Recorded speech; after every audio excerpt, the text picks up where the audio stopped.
C'est la SARL Burgot-Bois, je m'appelle Paul Burgot, ma femme Monique. On travaille ensemble avec un charpentier à mi-temps et un apprenti en BTS. Avant on était itinérants, en Syrie itinérante. J'ai navigué un petit peu sur toute la France avec cette machine-là. Je sciais du bois dans les scieries, dans les exploitations forestières, chez les particuliers. Et puis en 2003, je me suis sédentarisé, je suis arrivé ici, on s'est installé ici, puis je ne roule plus, je ne la sors plus maintenant. À l'origine, moi j'étais charpentier et scieur. Je suis pratiquement né dans le bois, mon père était charpentier. Je suis né, il y avait une scierie juste à côté de chez nous. Je suis né, j'ai toujours entendu le prix des machines dans le bois, l'odeur du bois, ça a toujours été familier. Je suis né là-dedans, j'ai vécu là-dedans. J'ai travaillé une douzaine d'années en Afrique, comme chef scierie. Là-bas, on sciait évidemment les bois exotiques qui étaient les bois du pays, bien sûr. Je travaillais sur le Gabon, sur le Zaïre et sur le Cameroun. Avec les charpentiers de Paris, nous sommes entendus lorsqu'ils ont fermé leur scierie. Donc les charpentiers de Paris sont spécialisés dans les monuments historiques, les restaurations de charpente autour de Paris et même ailleurs. Et à chaque instant, il leur faut des dimensions spéciales. Donc leur chef d'atelier me fait parvenir leurs commandes et puis on voit comment on peut faire les débits. Et Monsieur Martin est un professionnel, moi aussi, donc on se parle et on se comprend très bien. Il me dit, il me faut un bois hors cœur, ou il me faut un bois sur quartier, ou il me faut des plots qui tolèrent une face avec des défauts, l'autre face sans défaut. On se comprend très bien. Pour cette porte cochère de Versailles, il m'a dit, voilà, j'ai une porte de 5,30 m de haut, j'ai besoin de montants de 30 cm de large, il faut me les scier à 32 pour que j'ai 2 cm de rabotage.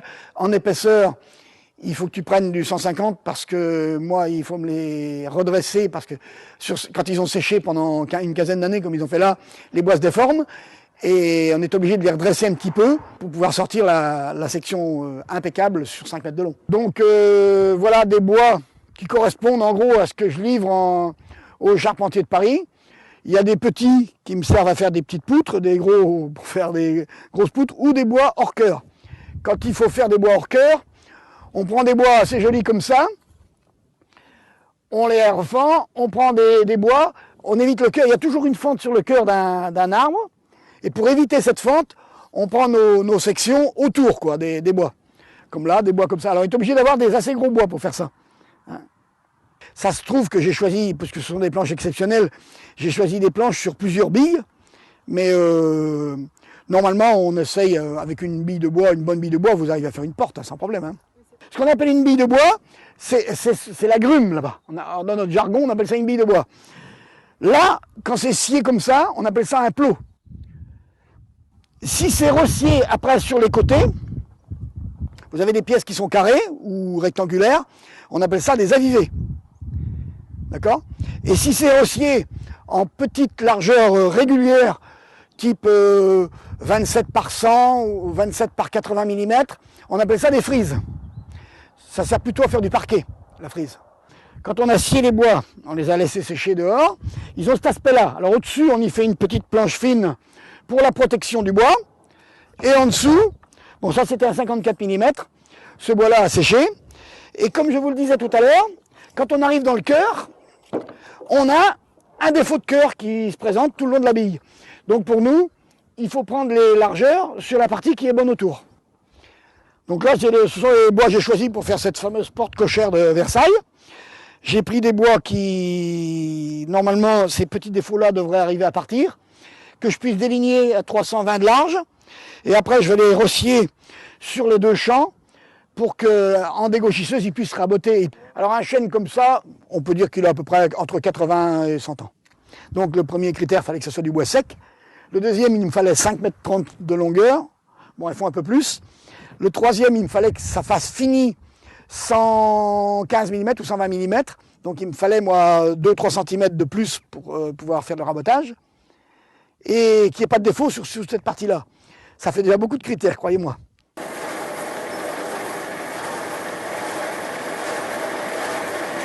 Donc j'ai pris le bois j'avais préparé en dessous avec ma grue, je l'ai posé sur ce qu'on appelle un deck de chargement.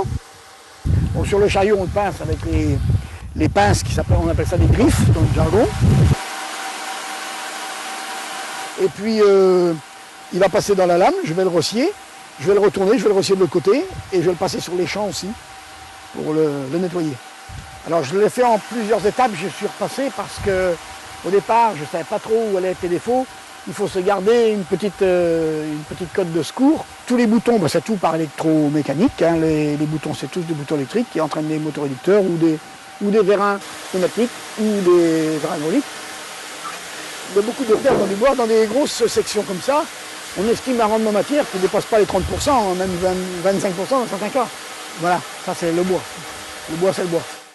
Donc cette pièce-là a été réalisée pour les charpentiers de Paris, qui m'ont fourni le bois, parce que ce sont des bois quand même d'une grande section, une grosse section. Eux vont faire donc une porte sur Versailles avec ça.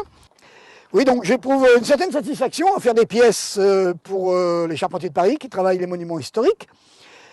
Quand on sait que ces bois-là vont servir à réparer des monuments qui ont été faits il y a 3 siècles, c'est toujours un certain plaisir, une certaine satisfaction personnelle.